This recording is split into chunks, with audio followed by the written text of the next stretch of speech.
નમસ્કાર. આજના આ વિશેષ કાર્યક્રમમાં આપ સૌ દર્શક મિત્રોનું હાર્દિક સ્વાગત છે. મિત્રો, આજે તારીખ 31મી મે એટલે કે વિશ્વ તમાકુ નિષેધ દિન.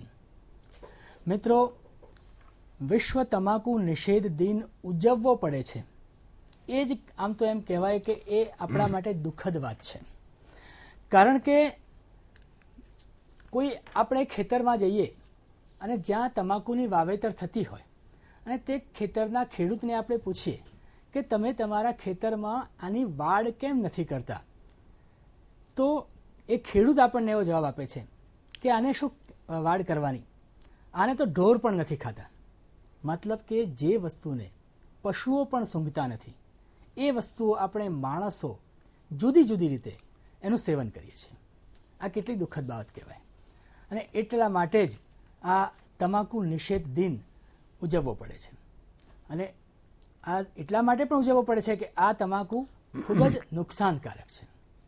આ તમાકુ કેવી રીતે નુકસાનકારક છે, કેટલું નુકસાનકારક છે, એનાથી કેવા પ્રકારના કેન્સર થાય છે, એ માટે વિશેષ માહિતી આપવા માટે આપણે દૂરદર્શનના સ્ટુડિયોમાં ખાસ વરિષ્ઠ કેન્સર સ્પેશિયાલિસ્ટ સાહેબને આમંત્રિત કર્યા છે. નમસ્કાર ડૉક્ટર પંકજભાઈ સાહેબ. નમસ્તે. ડૉક્ટર પંકજભાઈ સાહેબ ગુજરાત કેન્સર સોસાયટીના ઉપપ્રમુખ છે, જેઓ અમદાવાદ સિવિલ હોસ્પિટલ ખાતે આવેલી કેન્સર હોસ્પિટલના પૂર્વ નિયામક હતા, જેઓ રાષ્ટ્રપતિ દ્વારા ડૉક્ટર BC રોય એવોર્ડથી પણ સન્માનિત છે, તથા હાલમાં તેઓ સામાજિક સંસ્થા સદવિચાર પરિવારના ટ્રસ્ટી પણ છે. ડૉક્ટર પંકજભાઈ સાહેબ, આપનું આ કાર્યક્રમમાં ખૂબ સ્વાગત છે. પણ આમાં પહેલો એ સવાલ થાય છે કે આ જે તમાકુ નિષેધ દિવસ જે ઉજવાય છે, આ ઉજવવાનો હેતુ શું હોઈ શકે? એક જ હેતુ છે કે કોઈ બદી હોય કે કોઈ સારી વસ્તુ હોય એને ઉજવી અને લોકો સુધી એને સાચો આપણે મેસેજ મોકલવાનો છે.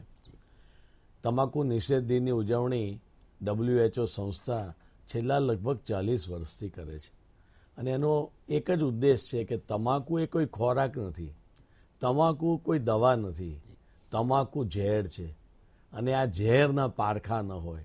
ઝેરને તો છોડવું જ પડે, છોડવું જ પડે ને છોડવું જ પડે. જુદા જુદા રિપોર્ટ અમેરિકનની સરકારો દ્વારા, યુરોપિયન સરકારોને આપણે પણ જોયું કે આ આપણા માટેનો આરોગ્યનો એક પેચીદો પ્રશ્ન છે. અને એને કારણે થતી આરોગ્યની બરબાદી એક વાત છે, પણ સાથે સાથે દેશની પણ બરબાદી છે. પંડિત, તમને હું યાદ દેવડાવું કે ઘણા વર્ષો પહેલાં અમે કેન્સર સોસાયટી એક સરસ મજાનું સૂત્ર બનાવ્યું હતું કે વ્યસન મુક્ત ગુજરાત અથવા તો તમાકુ મુક્ત ગુજરાત કરશે પ્રગતિ દિન રાત. બરાબર છે સાહેબ. આ વસ્તુ ઉપર જ મને આ વખતનો થીમ વિશે સવાલ થાય છે કે કદાચ આ વખતનું થીમ પણ આપે ઘણા વર્ષો પહેલા વિચારેલા જે આ સ્લોગન છે એને મળતું આવે છે. એ જ હું તો આપને કહું છું કે ભાઈ આ જે છે, જ્યારે પ્રગતિ કરવી હોય, વિકાસ કરવો હોય, સૌનો સાથ સૌનો વિકાસ આપણા પ્રધાનમંત્રી કહે છે, તો આ તમાકુની બાબતની અંદર પણ સૌનો સાથ હશે તો તમાકુ બંધી થશે. અને તમાકુ જો સમાજમાંથી જશે તો સમાજની ઉન્નતિ થશે. એ કેવી રીતે આપણે જુદી જુદી રીતે વિચારીશું અને આપણે બધા આપણા પ્રેક્ષક મિત્રોને જણાવશું. તમાકુની મારી વ્યાખ્યા છે ત એટલે તમારું, મ એટલે મારું અને ક એટલે કુટુંબનું. જે તમારું, મારું અને કુટુંબનું સત્યાનાશ કરે અથવા નુકસાન કરે તે તમાકુ. અને એટલા માટે જ આ તમાકુ આપણને કેવી રીતે પાયમાલ કરી રહ્યું છે તેની આપણે આજે ખૂબ ચર્ચાઓ કરશું. બરાબર છે સાહેબ. તો આપે જે કહ્યું એ તમે તમારી રીતે તમાકુનું તો વિવરણ કર્યું, પણ આ તમાકુ છે શું અને તેનું સેવન કેટલું ભયાનક છે એ જણાવશો? તમાકુની ખેતી થાય છે આપણા ગુજરાતની અંદર, એની વધારે ખેતી થાય છે. એના જે પાન છે એ પાનની અંદરથી તમાકુની જુદી જુદી બનાવટો બનાવવામાં આવે છે. અને આપણે બધા જાણીએ છીએ કે બીડી, સિગરેટ, છીકણી, દંતમંજન અને આ જુદી જુદી રીતે આપણે તમાકુનો ઉપયોગ કરીએ છીએ. અને તેની અંદર ખાલી કોઈ પણ પ્રકારનું પોષણ આપણને મળતું નથી. ખાલી આપણું જે મગજ છે એ મગજને એક કીક વાગે છે કારણ કે એની અંદરના જે સબસ્ટન્સ છે એમાં નિકોટિન નામનું એક દ્રવ્ય છે અને આ નિકોટિન માણસને એડી બનાવી દે છે. બરાબર છે. મતલબ કે આ એક એવું તત્વ છે કે જે આપણને નુકસાન તો કરે છે અને સાથે વ્યસની પણ બનાવી દે છે. વ્યસની બનાવી દે છે. એના વગર ચાલે નહીં. આપણે પછી એનો ત્યાગ કરી નથી શકતા. ત્યાગ નથી કરી શકતા. તો સાહેબ આ જે તમાકુ જે છે અને એમ જે કહેવાય કે એનું આપણે કહ્યું એમ આ રીતે બધું મુખ્યત્વે સેવન થતું હોય છે, તો આમાંથી કેવા પ્રકારનું શરીરને નુકસાન થતું હોય છે એ જણાવશો? એક તો એ કે નિકોટિન આપણને એડી બનાવી દે છે, જી. પણ એની સાથે સાથે જે એનો ધુમાડો, એની અંદરના લગભગ 4000 જેટલા કેન્સરજન્ય અથવા જુદા જુદા કેમિકલ છે અને આ કેમિકલ આપણા શરીરને ખખડી કાઢે છે. આપણા શરીરને અંદર એટલું બધું નુકસાન કરે છે કે ન પૂછોની વાત. અને જો તમે એને ઉપરથી માથાથી તે પગ સુધી લો તો કોઈ જગ્યા એવી નથી કે જ્યાં તમાકુને કારણે આપણને નુકસાન ન થતું હોય. બ્રેનની અંદર બ્રેન સ્ટ્રોક આવી શકે, આંખની અંદર અંધાપો આવી શકે, આપણા જે હૃદય છે એની અંદર હૃદયરોગ થઈ શકે, ફેફસાને તો એકદમ એ જે ફેફસાનું કામ છે સ્થિતિસ્થાપકતાનું, એની જગ્યાએ સીઓપીડી કરે, એનું કેન્સર કરે, પેટની અંદર અલ્સર કરે, કિડની બગાડે, આપણા જે શરીરની નસો છે, ગોળી નસો છે, એ બધી સાંકડી કરી કાઢે, એટલે ગેંગ્રીન થાય. આવા કેટલાય પ્રકારના રોગો આ તમાકુને કારણે થાય અને એનું મેઇન કારણ છે કે એની અંદર રહેલા જુદા જુદા તત્વો. અને જે સ્મોકિંગ કરે છે એમાં કાર્બન મોનોક્સાઇડ હોય છે. આપણે જોઈએ છે કે મોટર ચાલે અને પાછળ જે ધુમાડો નીકળે એ કાર્બન મોનોક્સાઇડ છે. બરાબર છે. અને એ કાર્બન મોનોક્સાઇડથી કેટલું નુકસાન થાય તો આપણે જાણીએ જ છીએ, કારણ કે એ આપણા શરીરના હિમોગ્લોબિનની સાથે ચોંટી જાય અને જે ઓક્સિજન આપણા શરીરને મળવો જોઈએ એની જગ્યાએ કાર્બન મોનોક્સાઇડના ને હિમોગ્લોબિનના કોન્સન્ટ્રેશન સાથે ચોંટી જતો. બરાબર છે. આપણે આપણી ગાડીઓને તો પીયુસી નખાવીએ છીએ, પણ આપણે જે છે એ આનો કંટ્રોલ કરવાની પણ જરૂર છે. અને આ જો ધુમાડો કાઢીશું તો આપણે આજુબાજુને પણ નુકસાન કરી શકીશું. સાહેબ, આપણા ત્યાં આપણે જેમ કહ્યું કે ઘણી બધી નખ શીખ આ તમાકુથી બીમારીઓ થતી હોય છે. આ બીમારીઓનું પ્રમાણ કેટલું હશે? ખાલી એક નાનો આંકડો આપું કે આખા વિશ્વમાં લગભગ આજથી 5 વર્ષ પહેલા અમદાવાદની વસ્તી 70 લાખ હતી. એક અમદાવાદ જેટલી વસ્તી નાશ પામે છે. એટલું બધું મોટું આનું સ્વરૂપ છે. અને આ જુદા જુદા બધા એકલા કેન્સર નહીં પણ કેટલાય રોગો આની સાથે સંકળાયેલા છે એની સાથે છે. એટલે આ ભયંકર સ્વરૂપ આ બીમારી કહું કે આ આદતે પકડ્યું છે. અને WHO તો તમાકુનું સેવન જે કરનારી વ્યક્તિ એની યાદી થાય તેને બીમાર વ્યક્તિ જ કહે છે. અને એને કોઈ બીજા વ્યક્તિને કોઈ બી બીમાર વ્યક્તિને આપણે ટ્રીટ કરીએ એવી રીતે ટ્રીટવાની સલાહ આપે છે. બીજી એક વસ્તુ કે ભાઈ વિકાસ સાથે કેમ આ જોડાયેલી છે? હવે લગભગ 70% લોકો જે લોકો તમાકુનું સેવન કરે છે એ ગરીબ લોકો છે. દુનિયામાં 22 કરોડ જેટલા લોકો ગરીબ લોકો એવા છે જે આ તમાકુનું સેવન કરે છે. અને આપણે વિચાર કરીએ કે જો 10 રૂપિયાનું રોજનું સેવન કરતા હોય તો મહિનામાં લગભગ 350-400 રૂપિયા એમના બજેટમાંથી નીકળી જાય. જે બજેટનો ઉપયોગ એ પોતાના છોકરાને સારું ખવડાવવામાં, સારા ભણતરમાં વાપરવાના હોય તે. અને સાથે સાથે આ ગરીબ વ્યક્તિઓ જે આપણા સમાજની અંદર, આપણા ઉદ્યોગોની અંદર મુખ્ય માનવ બળ છે, તે વહેલું મરી જાય છે. એનું મરણ લગભગ 10 થી 15 વર્ષ વહેલું આવે છે. એટલે એમ કહેવાય કે શારીરિક રીતે અને આર્થિક રીતે બંને રીતે આમાં નુકસાન થાય છે. અને એના કારણે જો આર્થિક નુકસાનને અને શારીરિક નુકસાનને આપણે જો ભરપાઈ કરી શકીએ આ તમાકુ છોડાવીને તો આપણો વિકાસનો દર ઘણો વધારી શકીએ.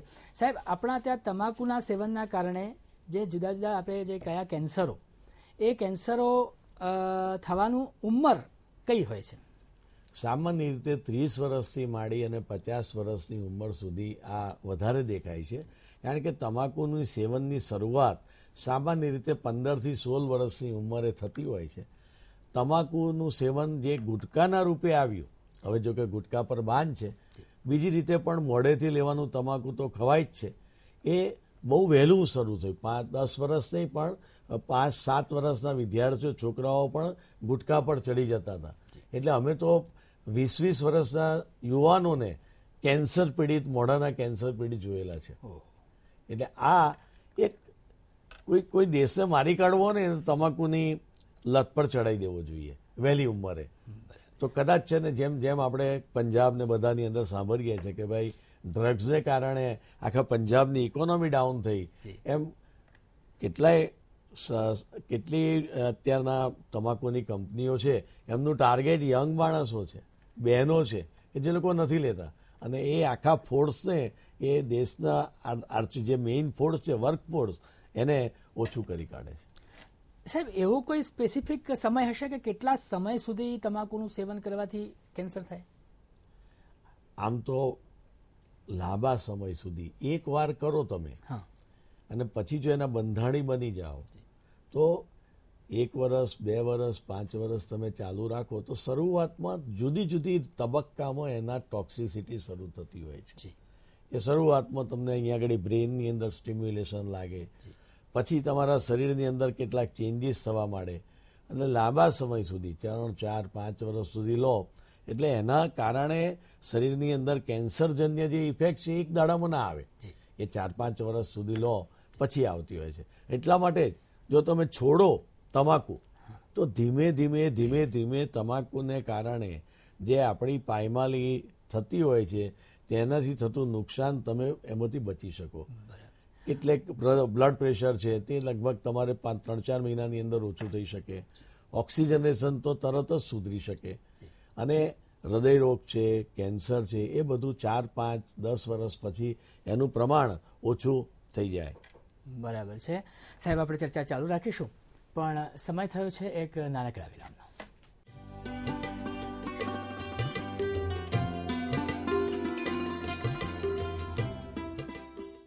વિરામ બાદ સ્વાગત છે વિશેષ કાર્યક્રમમાં. આજે આપણે વિશ્વ તમાકુ નિષેધ દિન પર ચર્ચા કરી રહ્યા છીએ તથા મારી સાથે છે વરિષ્ઠ કેન્સર નિષ્ણાત ડૉક્ટર પંકજભાઈ શાહ સાહેબ. સાહેબ, આપે બ્રેક અગાઉ તમાકુના સેવનના કારણે જે બીમારીઓ થતી હોય છે એના વિશે તથા જે કઈ ઉંમરમાં કે લેવા પછી કેટલા સમયમાં થતી હોય છે એ બધી વાત તો કરી, પણ મુખ્યત્વે આ કેન્સર થતું અટકાવવા માટે આપણે શું કરી શકીએ એ જણાવશો? તમાકુને કારણે થતા કેન્સર અટકાવવા માટે પહેલું કામ તો એ કે તમાકુનું સેવન કરતા હોઈએ તો બંધ કરી દો, ન કરતા હોય તો કોઈ દાડો ચાલુ ન કરો, અને ત્રીજું એક પરોપકારનું સમાજ સેવાનું કામ કરો. જેને બી કહી શકાય તેને કહો કે ભાઈ તમાકુ તમે ન લેતા. સાહેબ, તમાકુનું સેવન જે કોઈ વ્યક્તિ કરતો હોય તો એના કરવાથી એના સાથે રહેનાવાળા એના કુટુંબીજનોને આનો કોઈ અસર થાય ખરી? આપણી વ્યાખ્યામાં જ આવ્યું, તમારું મારું ને કુટુંબનું જે સત્યાનાશ કરે એ તમાકુ. એટલે કુટુંબનું તો સત્યાનાશ કરે છે આરોગ્યની દ્રષ્ટિએ પણ, કારણ કે જે તમાકુ ખાસ કરીને બીડી અને સિગરેટ કે હુક્કો પીતા હોય એનો જે ધુમાડો છે એ તો ઝેરી ધુમાડો જ છે, અને એની અસર આજુબાજુના છોકરાઓને, નાના છોકરાઓને, બહેનોને થાય, અને એ લોકોને પણ તમાકુજન્ય રોગો થવાની ખૂબ શક્યતા વધી જાય. દમ છે, COPD છે, ઇવન કેન્સર પણ થઈ શકે. બીજું થાય આર્થિક પાસું, કે ગરીબ કુટુંબ હોય 5-7 માણસનું, અને 1 કે 2 વ્યક્તિ જો તમાકુનું સેવન કરે અને રોજના 20 રૂપિયા એટલે મહિને 600 રૂપિયા જો તમાકુમાં બરબાદ કરી કાઢે તો એ કુટુંબના માટેની જે ખોરાક છે, એજ્યુકેશન છે, એ બધી વસ્તુઓ પર એનો ભાર પડે છે. એટલે કુટુંબ ઉપર ચોક્કસ આની અસર થાય છે. કુટુંબને બચાવવા માટે, કુટુંબ પછી સમાજ અને દેશને બચાવવા માટે પણ તમાકુ આપણને છોડવું જરૂરી. સાહેબ, કેટલીક વખત એવું થતું હોય છે કે માતા અને પિતા બંને તમાકુનું સેવન અલગ અલગ રીતે કરતા હોય છે, તો આવા માતા પિતાના જે આવવાવાળા બાળકો છે એમના રંગસૂત્રમાં કોઈ ખામી થાય કે જેનાથી એમને કેન્સર થાય બાળકને? રંગસૂત્રની ખામીની મને લગભગ જાણીતી માહિતી નથી, પણ જે બાળક થતું હોય છે, જે માતા સ્મોકિંગ કરતી હોય એનું બાળક બહુ ઓછા વેઇટનું થાય, અંડર વેઇટનું થાય, એ છોકરાઓને જન્મ્યા પછી તરત જ કેટલાક રેસ્પિરેટરી ડિસીઝ થતા હોય છે, સડન ડેથ થતા હોય છે, અસ્થમા થતા હોય છે. આ બધી વસ્તુઓ એ જો માતા પ્રેગ્નન્સી દરમિયાન તમાકુનું સેવન કરે તો થઈ શકે. બરાબર. જ્યારે પિતા તમાકુનું સેવન કરતા હોય તો જે નવજાત શિશુ આવે તેને અસ્થમા અને કાનની અંદર રસી વગેરે થવાની શક્યતા વધી જતી હોય છે. બરાબર. જો મા બાપ તમાકુ સેવન કરતા હોય તો આવનાર આપણા નાગરિકનું આવનાર બચ્ચાનું સ્વાસ્થ્ય ચોક્કસ જોખમમાં મુકાય છે. બરાબર છે. એટલે કે નબળું બાળક જન્મવું અને સાથે સાથે રોગ પ્રતિકારક શક્તિ ઓછી હોય એવું બાળક જન્મવું એ આપણે ટૂંકમાં આપણા જે ભવિષ્ય છે એને પણ આપણે બગાડી રહ્યા છીએ. એટલા માટે માતા અને પિતા બંને તમાકુનું સેવન ન કરવું જોઈએ. અને સાહેબ ખાસ તો એક જોવામાં આવ્યું છે કે નાના બાળકો અથવા સ્કૂલે જતા બાળકો કે કોલેજમાં જતા બાળકો પણ તમાકુનું સેવન કરતા હોય છે. તો આ માટે શાળા અને કોલેજોના જે છે તે એના સ્ટુડન્ટ્સને તમે શું સલાહ આપશો?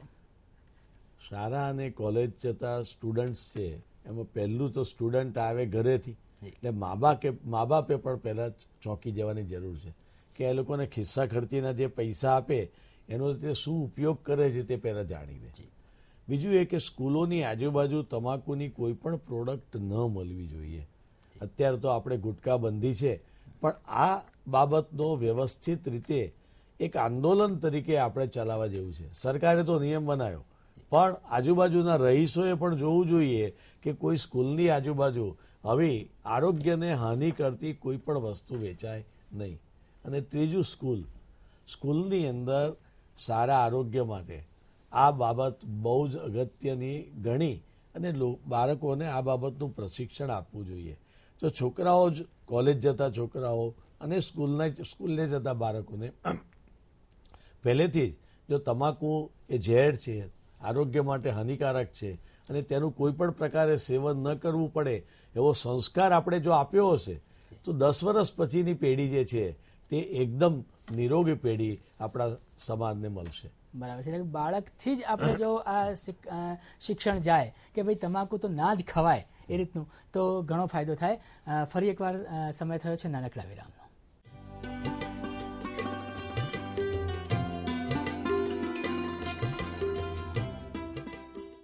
વિરામ બાદ સ્વાગત છે.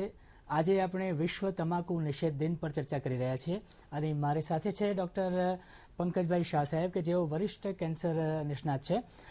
સાહેબ, આપે કેન્સર અને તમાકુના કારણે જુદી જુદી પ્રકારની જે બીમારીઓ થતી હોય, તમાકુ અટકાવવા માટે શું થાય, તમાકુ ખાવાવાળા અથવા તો સિગરેટ પીવાવાળા આજુબાજુવાળાઓને કેવા પ્રકારના નુકસાનો કરે છે, એ બધી વિસ્તૃત માહિતી આપી.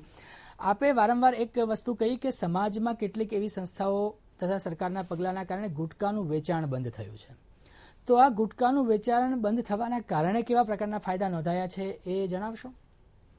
ગુટખાનું વેચાણ ઓછું થવાને કારણે ચોક્કસ જે નાના છોકરાઓને એની અવેલેબિલિટી હતી એ ઓછી થઈ ગઈ.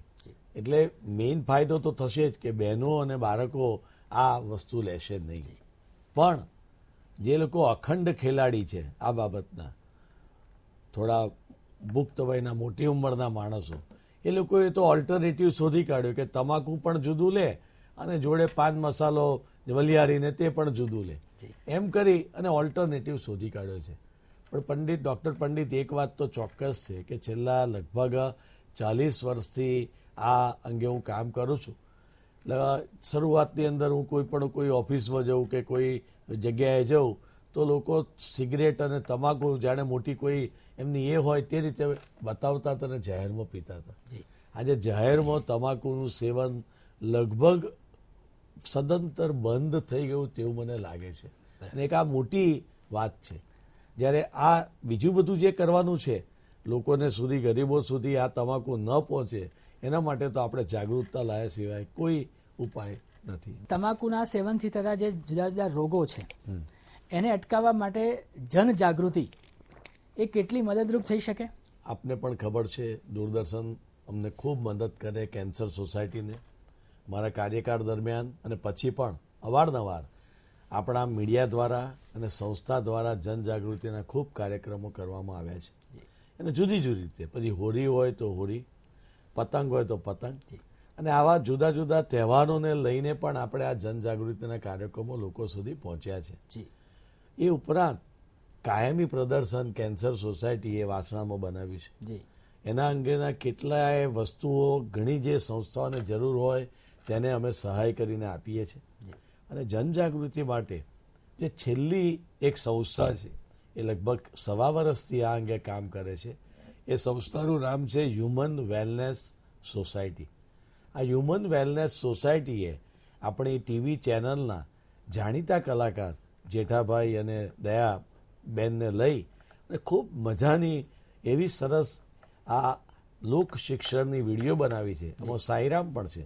અને આ વિડીયો ડૉક્ટર પંડિત બનાવી અને 2 વાનની અંદર ગામે ગામે જઈ સંસ્થાએ જઈ અને લગભગ 500 દિવસમાં 5.5 લાખ લોકો સુધી આ વિડીયો બતાવી છે. લોકોને પ્રશિક્ષણ આપ્યું છે, એ લોકોને લિટરેચર આપ્યું છે. એટલે આ સંસ્થાનો હું એક સલાહકાર છું.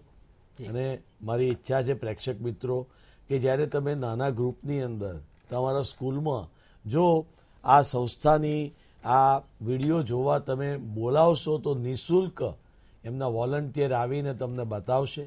અને એનો જે નંબર છે એને હેલ્પલાઇન નંબર પર જો આપ ફોન કરશો તો ચોક્કસ તમને જવાબ મળશે. એનો નંબર છે 69696262 69696262. હ્યુમન વેલનેસ સોસાયટીનો આ નંબર છે. અત્યારે આપણે હેલ્પલાઇન પર પણ એને ડિસ્પ્લે કરી રહ્યા છીએ. હાજી. અને આ નંબર પર જો કોઈ પણ વ્યક્તિ અથવા કોઈ પણ સંસ્થા 100 થી વધારે વ્યક્તિઓના સમૂહને ભેગા કરી અને બોલાવશે તો સરસ મજાની આ તમાકુને લગતી વિડીયો જોવા મળશે. સાથે કેન્સરની જાગૃતિની પણ વિડીયો તેઓ બતાવે છે. કોઈ પ્રકારની ફી લેતા નથી. જાતે આવે છે, જાતે જાય છે. હવે આ સંસ્થાએ 5.5 લાખ લોકો સુધી વાત કરી એટલે સદવિચાર પરિવાર આગળ આવ્યું છે. સદવિચાર પરિવાર અમદાવાદના જાણીતા માનસિક નિષ્ણાતોના ગ્રુપ દ્વારા આ જેને વિડીયો જોઈ હશે અથવા જે લોકોને વ્યસન તમાકુનું વ્યસન છોડવું હશે, ડૉક્ટર પંડિત તમાકુનું વ્યસન એ રોગ છે ને રોગને છોડાવવા શરૂઆતમાં બરોબર છે, તમે તમાકુ છોડી શકો તો સારું છે પોતાના મનોબળથી, પણ ન છોડી શકો તો મનોવૈજ્ઞાનિકો આપણને મદદ કરે તે માટે જુલાઈ મહિનાથી વ્યસન મુક્તિ કેન્દ્ર સદવિચાર પરિવાર હેડ ઓફિસ મેરિયોટ હોટલની બાજુમાં રામનગરના ટેકરે ચાલુ કરવામાં આવશે. અને એના વિશેની સવી માહિતી લોકો સુધી અમે પહોંચાડીશું. આમાં 2 કામ 2 સંસ્થાઓ કરે છે. કેન્સર સોસાયટી તો કરે છે, આપ જાણો જ છો, પણ એક આ બીજી 2 સંસ્થાઓની મેં તમને માહિતી આપી જે કદાચ વધારે ઉપયોગી લોકોને થાય. બરાબર છે. એટલે કે કેન્સર સોસાયટી, સદવિચાર પરિવાર તથા આપે કહીએ આ આયુષ સંસ્થા, આ ત્રણેય સંસ્થાઓ આ તમાકુ અને એના જુદા જુદા જે પ્રકારના સેવનો છે એ સેવન ન થાય એના માટે પ્રયત્નશીલ છે. આપણે કાર્યક્રમ દરમિયાન એના હેલ્પલાઇન નંબર પણ ડિસ્પ્લે કર્યા અને એ જોઈને પણ આપણા દર્શક મિત્ર કદાચ એમનો સંપર્ક કરીને આપે કહ્યું એ પ્રમાણે જે જેઠાલાલ અને દયાબેનનું જે પ્રોગ્રામ છે એ જોવા માટે પણ એમને બોલાવી શકશે. સાહેબ, આપે અહીં અમારા દૂરદર્શનના સ્ટુડિયોમાં આવ્યા અને અમારા દર્શક મિત્રોને જે ખૂબ સારી માહિતી આપી તે બદલ આપનો ખૂબ ખૂબ આભાર. નમસ્કાર. નમસ્કાર.